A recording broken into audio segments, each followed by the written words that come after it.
Hello दोस्तों, स्वागत है आप सभी का एक बार फिर से हमारे यूट्यूब चैनल में। आशा करते हैं आप लोग स्वस्थ होंगे, मस्त होंगे और अपने तैयारी में व्यस्त होंगे। मैं पंकज कुमार आपको मध्यकालीन इतिहास के अंतर्गत हम लोग मुगल काल पढ़ रहे थे। मुगल काल के अंतर्गत हम लोग जहांगीर के बारे में अध्ययन कर रहे थे। अगर मुगल काल की बात की जाए तो मुगल काल का कार्यकाल होता है 1526 से लेकर 1607 ईस्वी के बीच। मुगल काल के अंतर्गत हम लोग जहांगीर के बारे में अध्ययन कर रहे थे।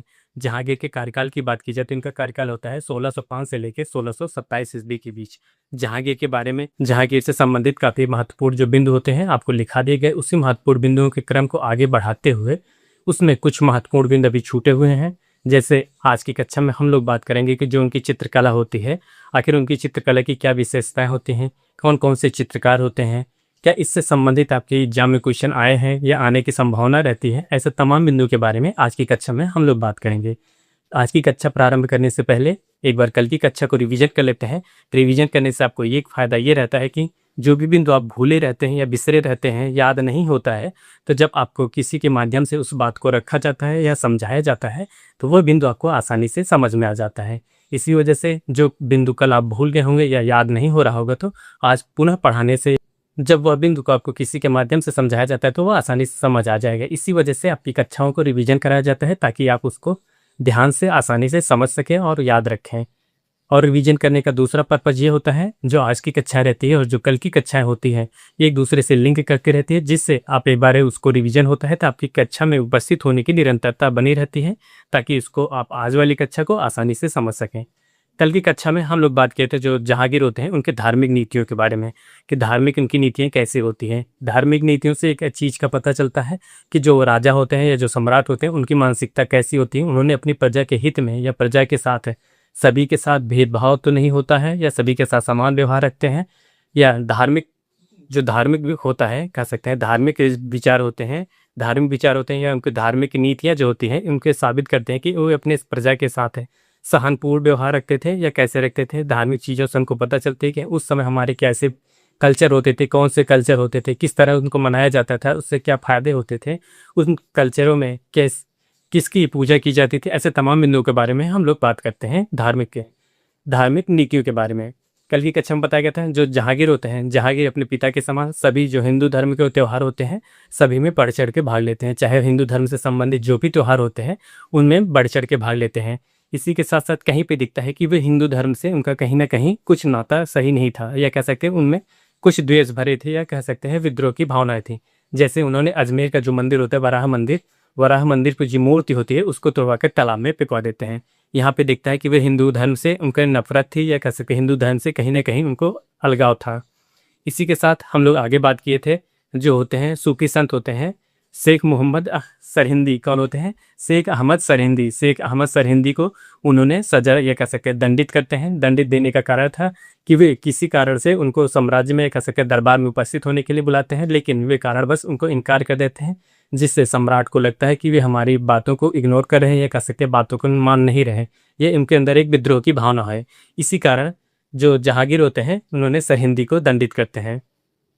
इसके बाद अगली क्रम में आपको बताया गया था, जो अगला बिंदु बताया गया था। जैसे जहांगीर होता है, जहांगीर के शासनकाल में उन्होंने, जब जहांगीर शिक्षित होते हैं, शिक्षित होने के क्रम में उन्होंने अपने शासन या अपने दरबार में कई विद्वानों का संरक्षण करते हैं या कई कवियों का संरक्षण करते हैं, और वे कवि उनके शासनकाल के दौरान कई महत्वपूर्ण ग्रंथों की रचना करते हैं। उन महत्वपूर्ण कवियों में से दो कवि जो आपके परीक्षा में पूछे जाने की संभावना रहती है, वे दो कवि होते हैं। एक तो सूरदास होते हैं। सूरदास को उन्होंने संरक्षण देते हैं। संरक्षण के क्रम में उन्होंने इन्हीं के शासनकाल में सूरसागर की रचना करते हैं। कौन सी? सूरसागर की रचना करते हैं। और जो अगले विद्वान होते हैं, कह सकते हैं अगले लेखक तुलसीदास होते हैं। कौन होते हैं? तुलसीदास होते हैं। तुलसीदास ने इन्हीं के शासनकाल में जो रामचरितमानस पुस्तक होती है, जो रामचरितमानस जो काव्य है उसका पूर्ण लेखन करते हैं। क्या होता है? इन्हीं के शासनकाल में इसकी रचना पूर्ण होती है। किसकी? रामचरितमानस की। आपसे यहाँ से कई बार क्वेश्चन पूछे जाते हैं या पूछे जाने की संभावना रहती है या पूछे जा चुके हैं कि रामचरितमानस की रचना, जो रामचरितमानस होती है, इसकी लेखक पहले पूछ लिया जाता है या रचयिता पूछ लिया जाएगा, किसके शासनकाल में या किस मुगल के शासनकाल में इसका रचना पूर्ण हुई थी, तो वो कौन होते हैं? जहांगीर के। ऐसे तमाम प्रकार से इसमें धर्म से संबंधित यह कह सकते हैं इन्होंने अपने शासनकाल में ऐसी नीतियाँ अपनाते हैं। ये नीतियाँ अपनाने से इन कहीं कहीं लगता है कि वे हिंदू धर्म के साथ कट्टर थे, और कहीं कहीं पे लगता है वह इस्लाम धर्म से संबंधित कट्टरता थी। इसी वजह से कोई भी शासक होगा, कोई भी व्यक्ति होगा, किसी भी समय हर समय सभी के लिए समान व्यवहार नहीं कर सकता। इसी वजह से जो जहांगीर होते हैं वे सभी धर्मों के लिए समान आदर करते थे। अब हम लोग आज की कक्षा में चित्रकला के बारे में बात करेंगे कि जो मुगल काल होता है या जहांगीर होते हैं, जहांगीर के शासनकाल में चित्रकला किस पर आते हैं। क्या जहांगीर के समय चित्रकला अपने चरमोत्कर्ष पे थी या अपने एकदम पतन अवस्था में थी, इसके बारे में आज की कक्षा में हम लोग बात करेंगे। देखिए, चित्रकला चित्रकला आखिर चित्रकला कैसे, हम लोग चित्रकला क्या होती है इसके बारे में सबसे पहले जान लेते हैं कि चित्रकला क्या होती है। जैसे कोई भी चित्र होता है, उस चित्र को क्या होता है, चित्र कैसे हम लोग बनाते हैं। सबसे पहले आपके मन में एक विचार उत्पन्न होता है, विचार होते हैं तो उसमें कल्पनाएं आती हैं। उन कल्पनाओं को हम किसी माध्यम से किसी भी सपाट स्थान पे या कहीं भी हम उसे अपनी भावनाओं को उकेरते हैं या बनाते हैं। उसमें आकृतियाँ भी होती हैं, आकार भी होते हैं। इसी वजह से इसे ही हम चित्रकला कहते हैं। क्या होता है, अपनी विचारों को, भावनाओं को, कल्पनाओं को किसी भी आकृति के रूप में परिवर्तन करना ही आपकी चित्रकला कहलाती है। यहाँ पे लिखिएगा, यहाँ पे लिखिएगा, चित्रकला किसे कहते हैं, अपनी भावनाओं,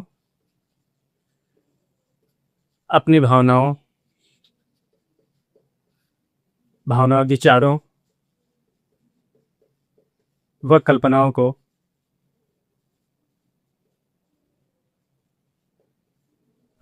किसी माध्यम से किसी स्थान पे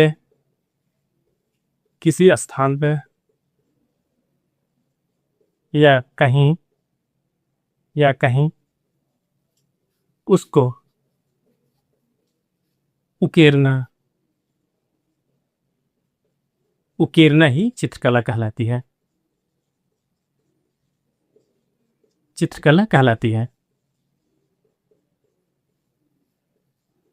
यही होता ना, जैसे आपके मन में कोई चित्र बनाना है। जैसे मान लीजिए आप अभी भारत का मैप बना रहे हैं। भारत के मैप के अंदर आप जो स्टेट दिखाएंगे, आपको लगेगा कि नहीं, कोई स्टेट दूसरे कलर से आप कलर के दे देंगे, कोई स्टेट जो होगा दूसरे कलर से बनाएंगे।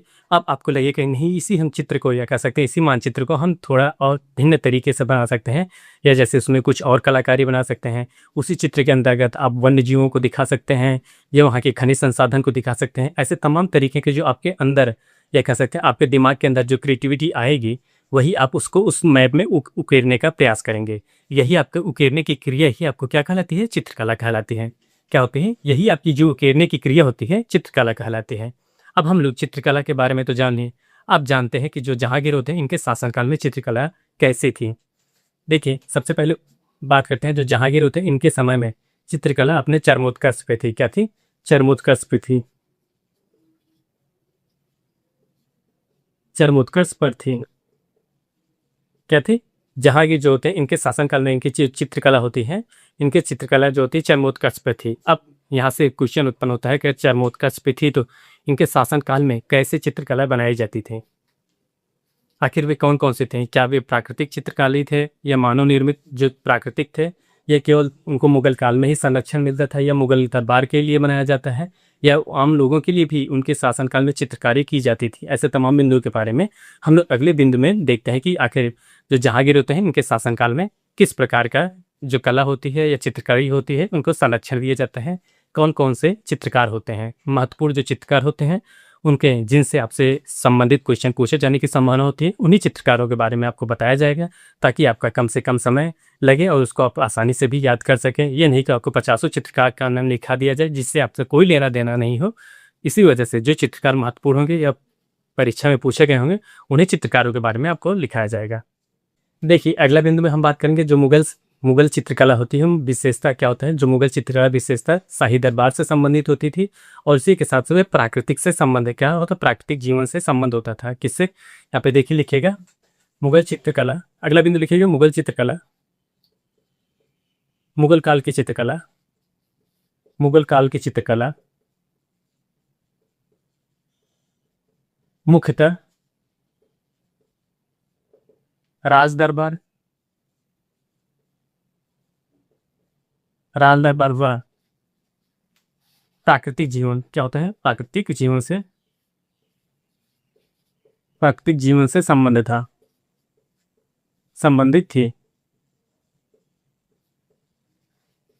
क्या होता है, जैसे जो मुगल काल की चित्रकला होती है, आप कह सकते हैं जहांगीर के शासनकाल में जितनी भी चित्रकलाएं बनाई गई, ये चित्रकार जो होते हैं वे केवल जो शाही दरबार होता है या राज दरबार होता है, राज दरबार में आप देखेंगे कि राजा सिंहासन पे आसीन होते हैं, बाकी जो मंत्री होते हैं वे एक किनारे किनारे पे जो चेयर बनी होती है, कुर्सी बनी होती है, जो उसी पे आसीन होते हैं। ऐसे ही चित्रकारी उनके राज दरबार में सबसे ज़्यादा होती थी। या तो राजा होते थे या राजा से संबंधित, जैसे राजा कहीं पे गीत संगीत का आयोजन हो रहा है अपने राज दरबार में, उन गीत संगीत को आराम से बैठ के या लेट के सुन रहे हैं, तो वैसे ही चित्रकारी उकेरी जाती थी जहांगीर के शासनकाल में। आप कह सकते हैं एक प्रकार से ये राज दरबार में ही आयोजन होता था या राज दरबार से संबंधित चित्रकारी की जाती थी। इसके अलावा जो प्राकृतिक जीवन था, प्राकृतिक जीवन को निहारा जाता था। क्या होता है, प्रकृति से संबंधित कुछ चित्रकारी बनाई जाती थी, जैसे पेड़ों को बनाया गया, पक्षियों को बनाया जाता था, ऐसे तमाम तरीके के चित्र बनाए जाते थे। लेकिन इसमें एक कमी क्या होती थी, देखिए, जो जहाँ से आपसे यहाँ से क्वेश्चन पूछे जाएंगे, यहाँ से तो क्वेश्चन नहीं पूछे जाने की संभावना रहती, लेकिन अब यहाँ से क्वेश्चन आपको बनेगा कि क्या मुगल काल के समय जो चित्रकार होते हैं या जो चित्रकारी की जाती थी उनके समय में जो चित्रकार होते हैं वे प्रकृति के साथ साथ क्या वे आम जनमानस के लिए, जो आम लोगों के, जो आम नागरिक होते हैं उनसे संबंधित चित्रकारी की जाती थी या नहीं की जाती थी।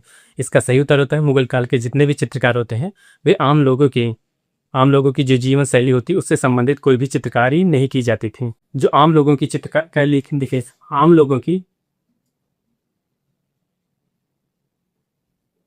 आम लोगों से संबंधित चित्रकला का क्या होता था, चित्रकला का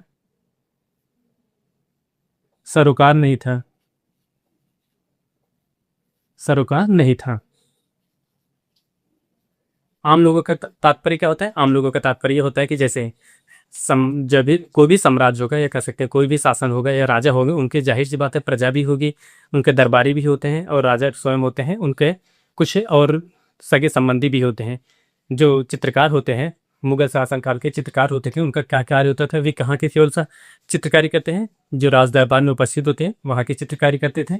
और जो प्राकृतिक जीवन होते थे, जैसे पेड़ पौधे हो गए, पशु पक्षी हो गए, ऐसे तमाम चीज़ों का या तमाम प्रकार के चित्रकारी करते थे। जबकि वे आम लोग जो कह सकें उनकी जो प्रजा होती है उससे संबंधित कोई भी चित्रकारी नहीं करते हैं। जैसे उन्होंने उनकी चित्रकारी देखेंगे, जितने भी मुगल काल के चित्रकार होंगे ये अपने प्रजा के बारे में भी एक प्रजा से संबंधित कोई भी चित्र ना बनाएंगे कि हाँ देखिए प्रजा भूखी है या प्रजा के शासनकाल में ये समस्याएं होती हैं, उन समस्याओं को उकेरने के लिए जैसे वे राजदाकार होना, यहाँ पे जैसे प्रजा होती है, मान लीजिए ये प्रजा है, कोई व्यक्ति है, इस प्रजा को क्या समस्याएं हो रही, इन समस्याओं को इंगित करने के लिए आप दिखाएंगे कि दीन गरीब है, गरीब होने की वजह से जो उसको जब गरीब रहेगा तो खाना मिलेगा नहीं, भुखमरी दिखाए, ऐसे भुखमरी नहीं दिखाते थे। ऐसे तमाम प्रकार के एक प्रकार से आप कह सकते चित्रकार होते थे, वे राज दरबार से संबंधित पर राजा को खुश करने के लिए ये चित्रकारी करते थे या जिसमें राजा प्रसन्न रहे वही चित्रकारी करते थे।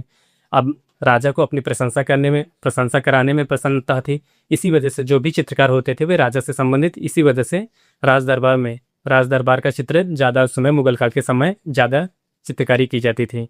और उसमें कुछ चित्रकार होते हैं जो पशु पक्षियों या प्रकृति से संबंधित चित्रकारी की जाती थी।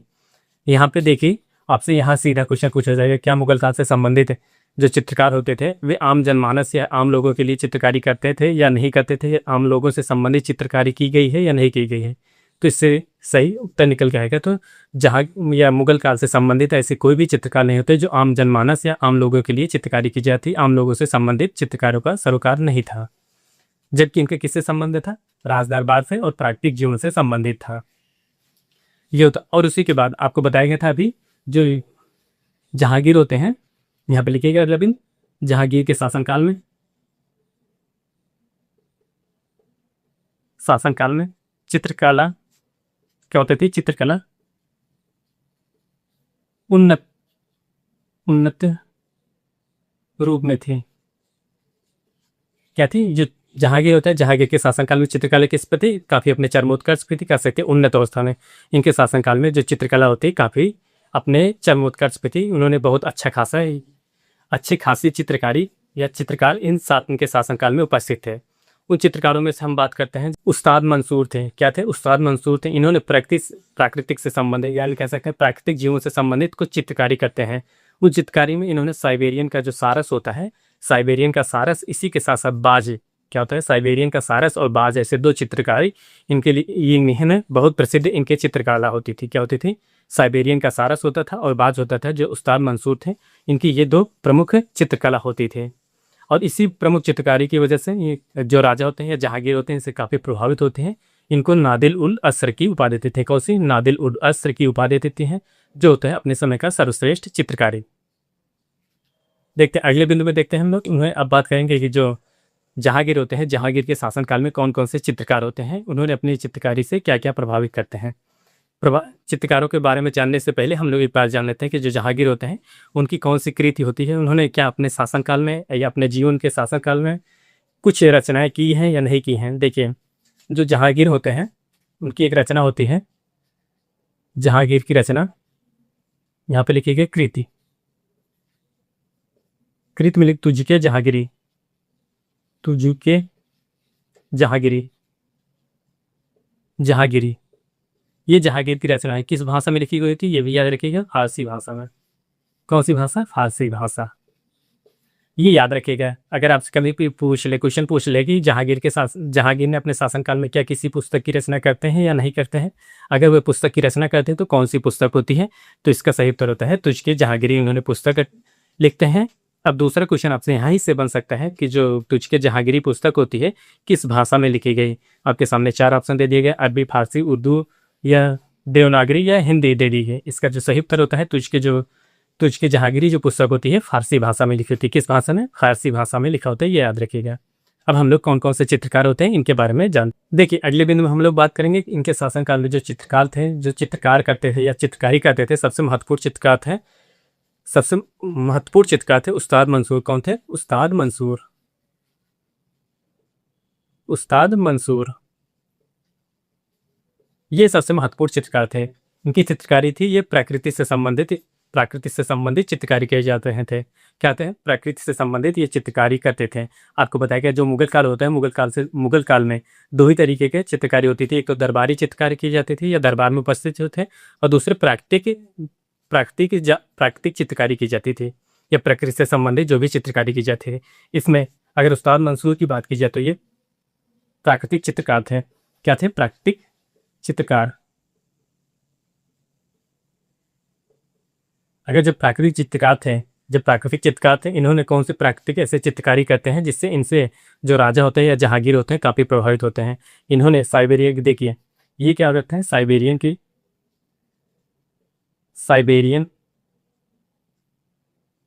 साइबेरियन सारस और बाज का चित्र, इन्होंने जो साइबेरियंस के सारस होता है और उसी के साथ साथ जो बाज होता है, इसका चित्र उकेरते हैं। ये चित्र काफ़ी खूबसूरत होता है। खूबसूरत होने की वजह से इनकी चित्रकारी से जहांगीर काफ़ी प्रभावित होते हैं या प्रसन्न होते हैं। जब प्रसन्न होंगे, इनकी चित्रकारी से जब प्रसन्न होते हैं, इनको कौन सी उपाधि देते हैं? नादिर उल असर। कौन सा? नादिर उल असर। देखिए, इनको कौन सी उपाधि यहाँ पे दी जाती है? उपाधि दी जाती है नादिर उल असर। इनको ये उपाधि दी जाती है। इस उपाधि का मतलब होता है अपने समय का सर्वश्रेष्ठ। क्या होता है? नादिर उल असर की उपाधि दी जाती है, इसका मतलब होता है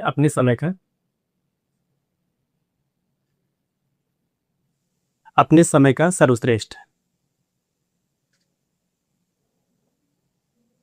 देखिए, सर्वश्रेष्ठ कैसे होते हैं ये देखा जाए तो जो उस्ताद मंसूर होते हैं, अभी आपको बताया कि उस्ताद मंसूर जो होते हैं प्राकृतिक से संबंधित या प्राकृतिक चित्रकारी करते थे। प्राकृतिक चित्रकारी के अंतर्गत इसमें आपको भी बताया गया, प्राकृतिक चित्रकारी के अंतर्गत कौन सा बनाए थे?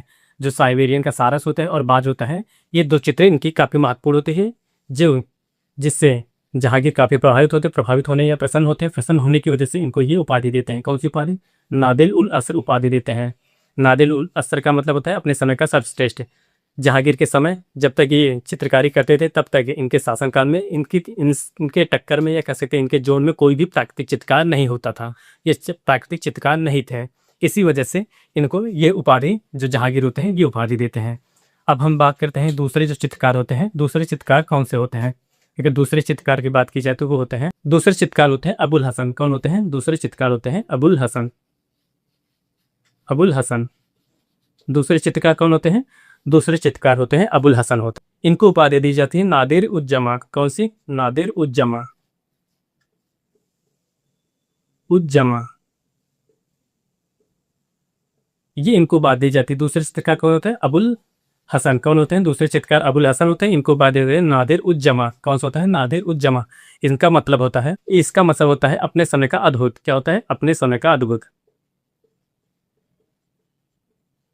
अपने समय का अद्भुत। और इसी के साथ साथ एक और जो चित्रकार होते हैं उनके बारे में जान लेते हैं। अगले चित्रकार जो होते हैं विसनदास। कौन होते हैं? विसनदास। यहाँ पे देखिए अगले चित्रकार होते हैं विसनदास। विसनदास जो होते हैं ये व्यंग्यकारी चित्रकला करते थे। कौन से? व्यंग्यकारी चित्रकला। यहाँ पे लिखिएगा व्यंग्यकारी चित्रकला। ये व्यंग्यकारी चित्रकला में निपुण होते हैं। कौन होते हैं? ये याद रखिएगा विसनदास जो होते हैं व्यंग्यकारी चित्रकला में ये निपुण होते हैं। ये व्यंग्यकारी जो चित्रकला थी इन्होंने देखी, अभी आपको बताया गया कौन कौन से चित्रकार थे। बात फिर से उनके बारे में जान लेते हैं। पहला जो चित्रकार है इनके शासनकाल में जो महत्वपूर्ण चित्रकार थे उन चित्रकारों में सबसे कौन थे? उस्ताद मंसूर थे। उस्ताद मंसूर एक प्राकृतिक चित्रकार थे। प्राकृतिक चित्रकार होने के साथ साथ ये प्रकृति से संबंधित जितने भी चित्रकारी करेंगे, जैसे पेड़ पौधों की चित्रकारी कर सकते हैं या पशु पक्षी की चित्रकारी कर सकते हैं। इसी पशु पक्षियों की चित्रकारी के अंतर्गत इन्होंने साइबेरियन का जो सारस होता है और बाज की जो चित्र होती है काफ़ी महत्वपूर्ण होती है, कह सकते हैं काफ़ी प्रचलित होती है, काफ़ी उन्नति कह सकते हैं, बहुत अच्छी ढंग से इन्होंने इस चित्रकारी को करते हैं, जिस वजह से जहांगीर होते हैं इनसे काफ़ी प्रभावित होते हैं। प्रभावित होने के पश्चात इन्हें एक उपाधि देते हैं, वह उपाधि होती है नादिर उल अस्र। कौन होती है? नादिर उल अस्र। इसका तात्पर्य होता है अपने समय का सर्वश्रेष्ठ। आप कह सकते हैं अपने समय का जब सर्वश्रेष्ठ किसी को कहा जाएगा तो इसका तात्पर्य यही होता है कि इनके टक्कर का कोई है नहीं, या कह सकते हैं इनके जोड़ का कोई है नहीं। अगर प्रकृति से संबंधित या प्राकृतिक से संबंधित पशु पक्षियों से संबंधित कोई चित्रकारी की जाती था, उनमें सर्वोपरि नाम अगर किसी का आता था तो वो होते थे उस्ताद मंसूर। और दूसरे जो चित्रकार होते हैं अबुल हसन। अबुल हसन भी अपने चित्रकारी के क्षेत्र में काफ़ी महत्वपूर्ण होते हैं। महत्वपूर्ण होने की वजह से इनको भी उस समय जो नादिर उल जमा होती है, क्या होती है? नादिर उल जमा की उपाधि दी जाती है, जिसका मतलब होता है अपने समय का अद्भुत। क्या होता है? अद्भुत। इनके भी अंदर वही प्रतिभा होती थी जैसे जो प्रतिभा उस्ताद मंसूर के अंदर थी। किसके? उस्ताद मंसूर के अंदर जो प्रतिभा थी वही प्रतिभा नादिर जो अबुल हसन होते हैं इनके अंदर भी थे। इसी वजह से इन दोनों जो चित्रकार होते हैं इनको ये उपाधियाँ दी जाती है। पहले को कौन सी दी जाती है? नादिर उल अस्र दिया जाता है और यहाँ नादिर उल जमा दिया जाता है। और जो अगले चित्रकार होते हैं विसनदास। कौन होते हैं? विसनदास होते हैं, इनकी चित्रकारी होती है ये व्यंग्यकारी चित्रकारी करते हैं। व्यंग्यकारी का मतलब एक तरफ जैसे अमीर वर्ग को दिखाएंगे उसको व्यंग्य करने के लिए, दूसरी तरफ गरीब वर्ग को दिखाएंगे। इस तरह से तमाम तरीके के जो व्यंग्यकारी चित्रकारी होती है उनमें ये विसनदास काफ़ी महारत हासिल था। विसनदास को व्यंग्यकारी चित्रकला बनाने में इनको महारत हासिल था। ये होती है जहांगीर के शासनकाल में चित्रकारी व्यवस्था, जो अपने समय चरमोत्कर्ष पे थी। जितने भी मुगल शासक होते हैं उन मुगल शासकों में सबसे ज़्यादा महत्वपूर्ण या कह सकते हैं सबसे ज़्यादा चरमोत्कर्ष पर अगर चित्रकारी की बात की जाए तो इन्हीं के शासनकाल में ये चित्रकारी व्यवस्था होती थी। आज के लिए हम लोग बस इतना ही। आज हम लोग जब कल की कक्षा प्रारंभ करेंगे, कल की कक्षा में हम बात करेंगे जो जहांगीर के स्थापत्य कला के बारे में। उन्होंने अपने साम्राज्य के विस्तार में या अपने साम्राज्य में कौन कौन से स्थापत्य कला या कौन कौन सी बिल्डिंगें बनाते हैं, वे कहाँ पे स्थापित करते हैं, किस शैली में स्थापित करते हैं, क्या ऐसे तमाम बिंदुओं के बारे में हम लोग कल की कक्षा में बात करेंगे कि उन्होंने कौन कौन सी बिल्डिंगें बनाई, कहाँ पे बनाई, उसकी क्या विशेषताएं होती हैं। ऐसे तमाम बिंदुओं के बारे में कल की कक्षा में बात करेंगे। आज के लिए बस इतना ही। आप हमारे चैनल पर नए हो तो चैनल को लाइक करें, शेयर करें, सब्सक्राइब करें। मिलते हैं नेक्स्ट वीडियो में, तब तक के लिए धन्यवाद। बाय।